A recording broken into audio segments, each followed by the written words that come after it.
यूं तो बांके बिहारी जी के चमत्कारों को गिन पाना आसान नहीं है, फिर भी एक अनुभूति के लिए बांके बिहारी जी के जो चमत्कार हैं उनमें से कुछ चमत्कारों के बारे में हम बताना चाहेंगे, जो कि अपने आप में बहुत ही अद्भुत हैं। सही कहते हैं, मानो तो मैं हूँ, ना मानो तो मैं नहीं हूँ। मानने वालों के लिए मैं हूँ, नहीं मानने वालों के लिए मैं नहीं हूँ। यूं तो मैं हर जगह हूँ, अगर तुम देखना चाहो तो मुझे। यूं तो मैं हर जगह हूँ, अगर तुम देखना चाहो तो मुझे। यूं तो मैं हर जगह हूँ, मगर देखने की चाहत ना हो तो फिर मैं कहीं नहीं हूँ, घर के मंदिर में भी नहीं। नमस्कार मित्रों, जय श्री कृष्णा। कैसे हैं सभी भाई? तो मित्रों, हम फिर हाजिर हैं आपके सामने एक नई वीडियो लेकर, जिसमें हम आपको बताएंगे बांके बिहारी और उनके भक्तों के बीच हुए चमत्कारों के बारे में। ये वह चमत्कार हैं मित्रों जिन्हें सुनकर आपका मन प्रफुल्लित हो जाएगा। आप भी बांके बिहारी मंदिर आए बिना नहीं रह पाएंगे। तो चलिए दोस्तों, बिना देरी किए स्टार्ट करते हैं। वीडियो पसंद आए तो वीडियो को लाइक करें, शेयर करें एवं इसी तरह की धार्मिक वीडियो देखने के लिए हमारे चैनल ब्रज आस्था को सब्सक्राइब करें। मित्रों, एक लड़की थी जो कृष्ण जी की अनन्य भक्त थी। बचपन से ही कृष्ण भगवान का भजन करती थी, भक्ति करती थी। भक्ति करते करते बड़ी हो गई। भगवान की कृपा से उसका विवाह श्रीधाम वृंदावन में किसी अच्छे घर में हो गया। विवाह होकर पहली बार वृंदावन आई, पर नई दुल्हन होने की वजह से वह कहीं जा न सकी और मायके चली गई। और वह दिन भी आया जब उसका पति उसे लेने के लिए मायके आया। अपने पति के साथ फिर वृंदावन पहुंच गई। पहुंचते पहुंचते उसे शाम हो गई। पति वृंदावन में यमुना किनारे रुककर कहने लगा, देखो शाम का समय है, मैं यमुना जी में स्नान करके अभी आता हूँ। तुम इस पेड़ के नीचे बैठ जाओ और सामान की देखरेख करना, मैं थोड़े ही समय में आ जाऊँगा। यहीं सामने ही हूँ, कुछ लगे तो मुझे आवाज़ देना। इतना कहकर पति गया और वह लड़की बैठ गई। अब एक हाथ लंबा घूंघट निकाल रखा है, क्योंकि गांव है, ससुराल है, और वहीं बैठकर मन ही मन विचार करने लगी कि देखो बांके बिहारी जी की कितनी कृपा है।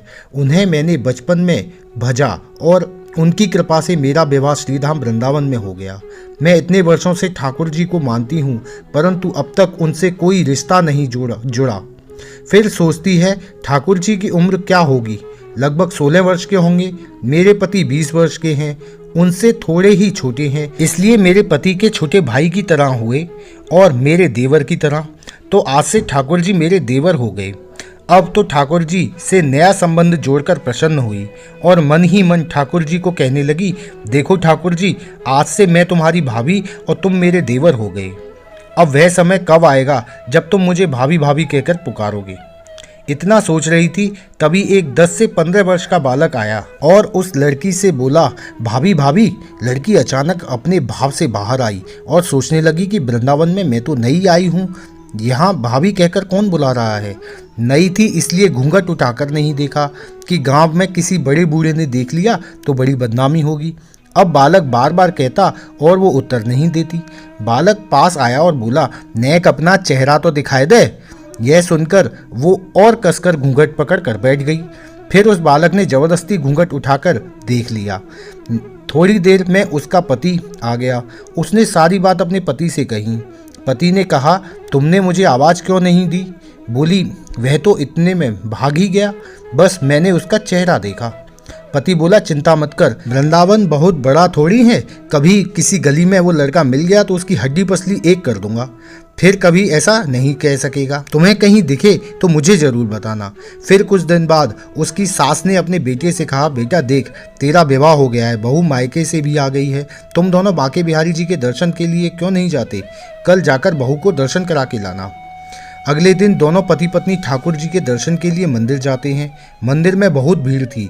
लड़का कहने लगा, तुम स्त्रियों के साथ आगे जाकर दर्शन करो, मैं अभी आता हूँ। अब वह आगे गई पर घूंघट नहीं उठाया। उसे डर लगता था कि कोई बड़ा बूढ़ा देखेगा तो उसकी बदनामी हो जाएगी, इसलिए वो घूंघट के बिना ही चलती गई। बहुत देर हो गई। पीछे से पति ने आकर कहा, अरे बावली, बिहारी जी के सामने घूंघट काहे न खोले? घूंघट नहीं खोलेगी तो दर्शन कैसे करेगी? अब उसने अपना घूंघट उठाया और जो बांके बिहारी जी को देखा तो बांके बिहारी जी की जगह वही बालक मुस्कुराता हुआ दिखा। तो एकदम से चिल्लाने लगी, जल्दी आओ जल्दी आओ। पति पीछे से भागा भागा आया। क्या हुआ? उस दिन जो मुझे भाभी भाभी कहकर बुला रहा था वह लड़का मिल गया। बोला कहाँ है, अभी उसे देखता हूँ। ठाकुर जी की तरफ इशारा करके बोली, यह रहा, आपके सामने ही तो है। उसके पति ने जो देखा वह आबक में रह गया और वहीं मंदिर में अपनी पत्नी के चरणों में गिर गया और बोला, तुम धन्य हो, वास्तव में तुम्हारे हृदय में सच्चा ठाकुर जी के प्रति प्रेम है। मैं इतने वर्षों से वृंदावन आ रहा हूँ, बिहारी जी के दर्शन कर रहा हूँ, मुझे आज तक उनके दर्शन नहीं हुए और तेरा भाव इतना है कि बिहारी जी ने तुझे दर्शन दे दिया। तो मित्रों, ठाकुर जी से जो संबंध जोड़ता है ठाकुर जी उसे ज़रूर निभाते हैं, जैसा कि कथा में ठाकुर जी ने देवर का संबंध निभाया। चलते हैं अपनी दूसरी घटना की तरफ। दूसरी जो घटना हुई है वह किसान और महाजन की घटना है, जिसमें किसान महाजन से ब्याज पर कुछ रुपए उधार लेता है और किसान ब्याज समेत एक एक पैसा चुका देता है। लेकिन महाजन के मन में लोभ आ जाता है और वह किसान पर केस दर्ज कर देता है। किसान को बेगुनाह साबित करने के लिए भगवान श्री कृष्ण खुद कोर्ट में आते हैं और किसान को बेगुनाह साबित करते हैं। तो चलिए सुनते हैं पूरी कहानी। बांके बिहारी जी की ये जो सच्ची घटनाएं हैं वो भक्तों को उनसे जोड़ती है और ये बताते हैं कि भक्त भगवान पर सच्चा विश्वास करे तो बिहारी जी उसे निभाने जरूर आते हैं। एक बार एक गरीब किसान था। उसने अपनी बेटी की शादी के लिए महाजन से 500 रुपये उधार लिए। गरीब किसान ने अपनी बेटी की शादी के बाद धीरे धीरे सब पैसा ब्याज समेत चुका दिया। लेकिन उस महाजन के मन में पाप आ गया और लालच आ गया। उसने सोचा कि यह किसान अनपढ़ है, इसे लूटा जाए। गरीब किसान ने कहा कि मैंने अपना सारा रुपया पैसा चुकता कर दिया है। अब सेठ गुस्सा हो गया और कोर्ट के द्वार पर मुकदमा कर दिया। जब कोर्ट में हाजिरी हुई तो बांके बिहारी का परम भक्त आया। वह जज बोले कि आप कह रहे हैं कि आपने एक एक पैसा चुकता कर दिया है, आपके पास कोई गवाह है? लेकिन गांव के किसी व्यक्ति ने सेठ के डर से गवाही नहीं दी। उसने कहा, मेरा गवाह तो बिहारी लाल है। जज ने पूछा कि कहाँ रहता है बिहारी लाल? किसान ने कहा, वृंदावन में रहता है। अब कोर्ट से सम्मन लेकर कोर्ट का व्यक्ति वृंदावन में बिहारीपुरा पहुंचा और साइकिल पर सबसे पूछता घूम रहा था कि यहाँ कोई बिहारी लाल रहता है क्या, लेकिन कोई नहीं जानता। फिर वह व्यक्ति बांके बिहारी जी के मंदिर पहुंचता है। वहां पर एक हाथी की सूंड बनी हुई है, जहां से बांके बिहारी के चरणों का चरणामृत टपकता है और लोग उसे अपने सर पर धारण करते हैं। वहीं पर एक 75 वर्ष का वृद्ध आया जिसके हाथ में लाठी थी। उस कोर्ट के कर्मचारी ने उससे पूछा कि भैया, यहाँ कोई बिहारी लाल नाम का कोई व्यक्ति रहता है जिसे आप जानते हैं? उस बूढ़े आदमी ने कहा, जी हाँ, मेरा नाम ही बिहारी लाल है। कर्मचारी ने कहा कि आपके नाम का समन आया है। उस बूढ़े व्यक्ति ने वह समन ले लिया और उनके जो दस्तावेज थे उन पर हस्ताक्षर भी कर दिए। उस दिन कोर्ट में यही चर्चा थी कि ऐसा कौन सा व्यक्ति बिहारी लाल है जो उसकी ओर से गवाही देगा। गांव के लोग भी इस चीज़ को देखने के लिए कचहरी में उपस्थित हुए। सारा गांव एकत्र हुआ। वह किसान भी आया। उसके लिए तो बिहारी लाल और कोई नहीं, बांके बिहारी जी थे। जब मुकदमे का नंबर आया तो कोर्ट में नाम बुलाया गया, बिहारी लाल हाजिर हों, बिहारी लाल हाजिर हों। 2 बार आवाज़ लगाई गई तो कोई भी नहीं आया। फिर आवाज़ लगी, बिहारी लाल हाजिर हो, तो वही वृद्ध व्यक्ति कोर्ट में लाठी चलाता हुआ हाजिर हुआ और उसने जज के सामने कहा कि हुजूर, इस किसान ने इस महाजन की पाई चुकता कर दी है। जज ने कहा, इसका सबूत क्या है? उस व्यक्ति ने कहा कि इसके घर के कमरे में अलमारी में इतने नंबर की बही हिसाब किताब वाली फाइल रखी है। यह झूठ बोल रहा है। कोर्ट का कर्मचारी उसी समय महाजन के घर गया और वह फाइल लेकर आया। जब जज ने वह फाइल देखी तो सारा का सारा हिसाब किताब चुकता था। लोग इस बात को देखकर बड़े अचंभे में पड़े हुए थे, आपस में चर्चा कर रहे थे, लेकिन वह बिहारी लाल कोर्ट से अंतर्ध्यान हो चुके थे। जज ने किसान से पूछा, आपने यह बिहारी लाल नाम बताया, यह कौन है? आपके कोई रिश्तेदार हैं क्या? किसान ने कहा, हुजूर, मैं सच कहता हूँ कि मुझे नहीं मालूम यह कौन थे। जज ने कहा, फिर आपने गवाही में यह बिहारी लाल का नाम कैसे लिखवाया? किसने आपसे लिखवाने के लिए कहा? किसान ने कहा कि गांव से कोई भी व्यक्ति मेरी ओर से गवाही देने को तैयार नहीं हुआ, तो मेरे एक ही आश्रय थे, वह बांके बिहारी जी मेरे बिहारी लाल थे। और किसी बिहारी लाल को मैं नहीं जानता। इतना सुनते ही जज की आंखों से आंसू आ गए और कहा, जिसकी कोर्ट मुझे जाना था वो मेरी कोर्ट में आया है। इतना कहकर वो जज उसी समय वृंदावन की यात्रा पर निकल पड़े और वह जज बाबा के नाम से प्रसिद्ध हुए। वही वृंदावन में बिहारी जी के मंदिर में रहते थे और उनको बांके बिहारी जी से अनन्य प्रेम हो गया। तो मित्रों, यह था दूसरा चमत्कार। अब चलते हैं अपने तीसरे चमत्कार की तरफ, जिसमें एक गोस्वामी जी बांके बिहारी जी के मंदिर में भगवान के लिए लड्डू रखना भूल गए। भगवान कृष्ण खुद बाजार जाकर वो लड्डू ले आए। इसके बदले में बिहारी जी ने लड्डू बनाने वाले को अपने सोने के कंगन दे दिए। लेकिन जब सुबह बिहारी जी का मंदिर का दरवाज़ा खोला गया तो चमत्कार हुआ। तो चलिए सुनते हैं। तो मित्रों, पुरानी बात है, वृंदावन में बांके बिहारी जी के मंदिर में रोज गोसाई बड़े भाव से सेवा करते थे। वह रोज बिहारी जी की आरती करते थे, भोग लगाते थे, उन्हें शयन, अच्छा अंत में भोजन में रोज 4 लड्डू भगवान के बिस्तर के पास रखते थे। उनका यह भाव था कि यदि रात में बिहारी जी को भूख लगेगी तो वह उठकर खा लेंगे, और जब वह सुबह मंदिर के दरवाजे खोलते तो भगवान के बिस्तर पर प्रसाद बिखरा हुआ मिलता था। इसी भाव से वह रोज ऐसा करते थे और आज भी उसी भाव से बिहारी जी की सेवा की जाती है। एक दिन बिहारी जी को शयन कराने के बाद गोसाई जी 4 लड्डू रखना भूल गए और रात्रि होने पर वह अपने घर चले गए।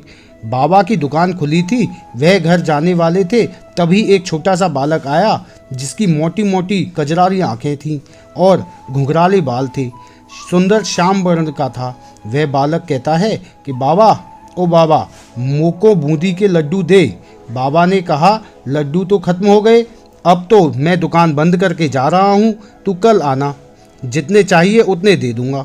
बालक बोला, बाबा एक बार जाकर देखो ना, आपके पास 4 लड्डू रखे हैं। उसकी हट करने पर बाबा ने अंदर जाकर देखा तो वह 4 लड्डू मिल गए, क्योंकि वह आज मंदिर नहीं गए थे, वह बिहारी जी के लिए ही बनाकर रखे थे। उसने लड्डू दिए और कहा, बालक पैसे दो। बालक ने कहा, मेरे पास तो पैसे नहीं हैं, मेरा सोने का कंगन रख लो, सुबह मेरे बाबा आपसे कंगन ले लेंगे और पैसे दे देंगे। बाबा ने कहा, लाला पैसे नहीं है तो कोई बात नहीं, मैं कल बाबा से पैसे ले लूँगा। पर फिर भी बालक नहीं माना, उसने लड्डू ले लिए और दुकान में कंगन फेंक कर भाग गए। जब पुजारी जी ने सुबह बिहारी जी के पट खोले तो देखा कि बिहारी जी के उनके हाथ में कंगन नहीं है। फिर वे सोचते हैं कि ऐसा लगता है कि बिहारी जी के कंगन चोरी हो गए। फिर देखते हैं कि यह बूंदी के लड्डू यहाँ कैसे आए, मैं तो कल रखना भूल गया था। थोड़ी देर बाद यह बात सारे मंदिर में फैल गई कि बिहारी जी के कंगन चोरी हो गए।